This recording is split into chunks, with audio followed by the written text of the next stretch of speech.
وہاں سے آواز سنی. یہی سن کے وہ اوپر گئے, دروازہ توڑنے کی کوشش کی اور اندر جب دیکھا کہ ان کا بیٹا فواد اور اہلیہ اور تینوں بچے جو ہے خون میں لت پت پڑے ہیں, تو انہوں نے اہل مولا کو چیخ پکار کر کے بلایا, جس کے بعد ان تمام افراد کو جو ہے یہاں سے اسپتال منتقل کیا گیا ہے. پولیس نے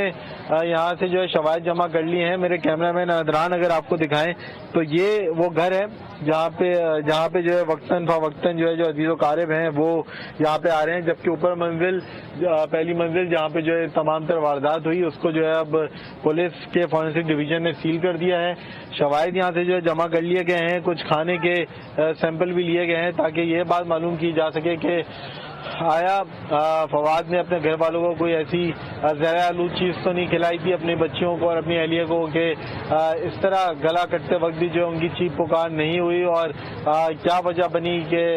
جو اس کی والدہ اور بھابھی جو ہے گراؤنڈ فلور پہ رہتی تھیں وہ اور جو آس پڑوس کے لوگ ہیں انہوں نے تک اس تمام تر واقعے میں جو ہے کسی قسم کی کوئی آواز نہیں سنی ہے. اب فواد کے بارے میں بتایا جا رہا ہے کہ جنرل اسپتال میں اس کو طبی امداد دی جا رہی ہے. آئی سی یو وارڈ میں انتہائی نگہداشت کے وارڈ میں ڈاکٹرز کوشش کر رہے ہیں کہ جلد وہ کسی طرح جو ہے صحت یاب ہوں, پولیس کو بیان دیں تاکہ پولیس ان کے بیان کے بعد جو ہے ان کے بیان کی روشنی میں اس کیس کی تفتیش کو آگے بڑھائے. جی ٹھیک ہے شامل, آپ ہمیں اپڈیٹ کر رہے ہیں. ناظرین آپ کو بتائیں کہ اندوہناک واردات میں زندگی کی بازی ہارنے والی ماں اور 3 بچیوں کا پوسٹ مارٹم جناح اسپتال میں کیا گیا. اب تک کیا کیا پتہ چل سکا, وہاں موجود ہیں آج نیوز کے نمائندے سہیل رب, ان سے مزید تفصیلات جانیں گے. جی سہیل رب, اپڈیٹ کیجیے گا. جی بالکل, میں اس وقت جناح اسپتال کے باہر جو ہے وہ پوسٹ مارٹم بلڈنگ کے باہر یہاں موجود ہوں, اور آج پورے دن کی جو کارروائی تھی اس کو آج میں اب یہاں سے سم اپ کروں گا. تقریباً کوئی 5 بجے جو ہے وہ شمسی سوسائٹی میں جو افسوسناک واقعہ ہوا, اس کے بعد شام میں 5 بجے یہاں پہ 4 باڈیز لائی گئیں, جن میں ایک خاتون تھی اور ان کی 3 بچیاں تھیں, جن کو جو ہے وہ فواد نامی شخص جو بچوں کا باپ تھا اور اس خاتون کا شوہر تھا, انہوں نے گلا کاٹ کے جو ہے وہ قتل کیا تھا. میرے بیک پہ آپ دیکھ سکتے ہیں یہاں پہ جو ہے وہ پوسٹ مارٹم بلڈنگ کا یہ گیٹ ہے, یہ بند ہے کیونکہ یہاں سے اب سے کچھ دیر قبل یہاں پہ جو ہے وہ پوسٹ مارٹم کمپلیٹ ہوا اور 4 لاشوں کو جو ہے وہ مردہ خانہ منتقل کر دیا گیا. لیکن یہاں سے اب تک جو ہے وہ 2 اہم ڈیولپمنٹ ہمارے ہاتھ یہاں پہ آئی ہیں. جب ہماری پوسٹ مارٹم کے بعد پولیس حکام سے بات ہوئی تو انہوں نے 2 چیزوں کو کنفرم کیا, جس میں ایک تو یہ کہ انہوں نے کہا کہ فواد کی حالت اب خطرے سے باہر ہے اور اس کو وارڈ میں شفٹ کر دیا گیا ہے, لیکن ابھی وہ کوئی بات نہیں کر سکتا کیونکہ اس نے خود بھی اپنا گلا کاٹا تھا اور گلے کی نس تقریباً جو ہے وہ ڈیمیج ہے, تو تقریباً 1.5 سے 2 مہینے لگیں گے فواد کو بولنے میں, لیکن وہ لکھ کے اپنا اسٹیٹمنٹ ضرور دے سکتا ہے. اور دوسری بات جو پولیس حکام نے ہمیں بتائی, بڑے انکشافات کیے, انہوں نے بتایا کہ یہ کام کرنے سے پہلے فواد جو ہے وہ آج معمول کی سے ہٹ کے جو ہے وہ تقریباً 1:30 بجے اپنے گھر آ گیا تھا. ایک نجی کمپنی میں سیلز مین تھا اور اپنے گھر آ کے اس نے اپنے بھائی فراز کو سعودی عرب کال کی اور یہ سب بتایا کہ میں یہ کرنے جا رہا ہوں. اور اس کے بعد اس نے جو ہے وہ پولیس حکام کے مطابق وہاں سے جو ایویڈنس کلیکٹ کیے گئے ہیں اس میں گول گپے اور کچھ بریانی جو ہے وہ کلیکٹ کی گئی ہے, جس سے پولیس حکام نے بتایا کہ جس سے یہ چیز سامنے آتی ہے کہ اس نے بچیوں کو جو کہ دوسرے کمرے میں تھیں نشہ آور چیزیں ان میں ملا کے جو ہے وہ بچیوں کو دی ہے, جس سے کھانے سے بچیاں جو ہے وہ بے ہوش ہوئی ہیں. اور اس کے بعد فواد نے پہلے بچیوں کے گلے کاٹے اور اس کے بعد جب پولیس حکام کے مطابق پولیس حکام نے بتایا کہ اس کے بعد جب وہ بیوی کا گلا کاٹنے آیا تو اس کو جو ہے وہ مزاحمت کا سامنا کرنا پڑا, جس کی وجہ سے جو ہے وہ باڈی پہ پوسٹ مارٹم میں جو خاتون ہیں ان کے دیگر جگہوں پہ بھی نشانات ہیں, کیونکہ اس نے جو ہے وہ حملہ روکنے کی کوشش کی فواد کی, لیکن وہ اس میں کامیاب نہیں ہو سکی. پولیس نے کہا کہ اس وقت جو ہے کسی بھی چیز کا کچھ کہنا تحقیقات میں بہت مشکل ہوگا, کیونکہ جتنے بھی نمونے پولیس نے یہاں سے کلیکٹ کیے تھے پولیس کے مطابق وہ تمام نمونے جو ہیں وہ لیبارٹری میں بھجوائے جا چکے ہیں. جب ہماری پولیس حکام سے اس حوالے سے تفصیلی بات ہوئی تو انہوں نے کہا کہ اس کے محرکات ابھی